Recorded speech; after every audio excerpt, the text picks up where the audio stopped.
ఈజెట్టీలు తీసిన మూవీ సిద్ధార్థ్ గారి గురించి చెప్తానన్నమాట. ముందుగైతే మా ఛానల్ సబ్స్క్రైబ్ చేయండి. 1992 మే నెలలో సాయి కుమార్ జొన్నలగడ్డ, శారద దంపతులకు హైదరాబాద్లో జన్మించాడు సిద్ధార్థ్ జొన్నలగడ్డ. సిద్ధార్థ్కి ఒక అన్నయ్య ఉన్నారు. అతని పేరు చైతన్య.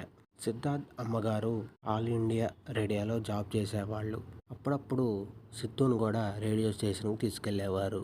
అలా వెళ్ళినప్పుడే రేడియోలో సాంగ్స్ వినటం వలన సిద్ధుకి మ్యూజిక్పై ఇంట్రెస్ట్ పెరిగిందంట.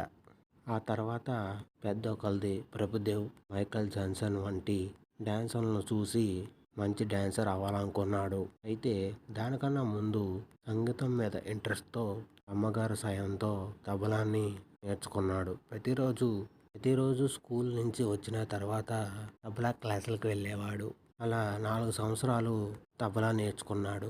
అయితే 8వ తరగతి చదువుకున్నప్పుడు సమ్మర్ సెలవులో డ్యాన్స్ నేర్చుకోవడానికి ప్రయత్నించాడు. కానీ ఫ్రెండ్స్ ఎక్కువడం వలన బయట తిరుగుతానికి సమయం ఉండేది కాదు. బయట తిరుగుతానికి వెళ్తూ డ్యాన్స్ క్లాసులకు వెళ్ళేవాడు కాదు. డ్యాన్స్ క్లాసుల మీద ఇంట్రెస్ట్ పెట్టలేకపోయేవాడు. సిద్ధు తన ఫ్రెండ్స్తో కలిసి హైదరాబాద్లో బాగా ఎంజాయ్ చేసేవాడంట. గ్రూప్లో కామెడీ చేసేవాడు సిద్ధు. వాళ్ళ ఫ్రెండ్స్ నవ్వుకునేవాళ్ళంట ఆ కామెడీకి. సిద్ధు ఉంటే ఆ గ్రూపు కామెడీలతో నిండిపోయేదంట.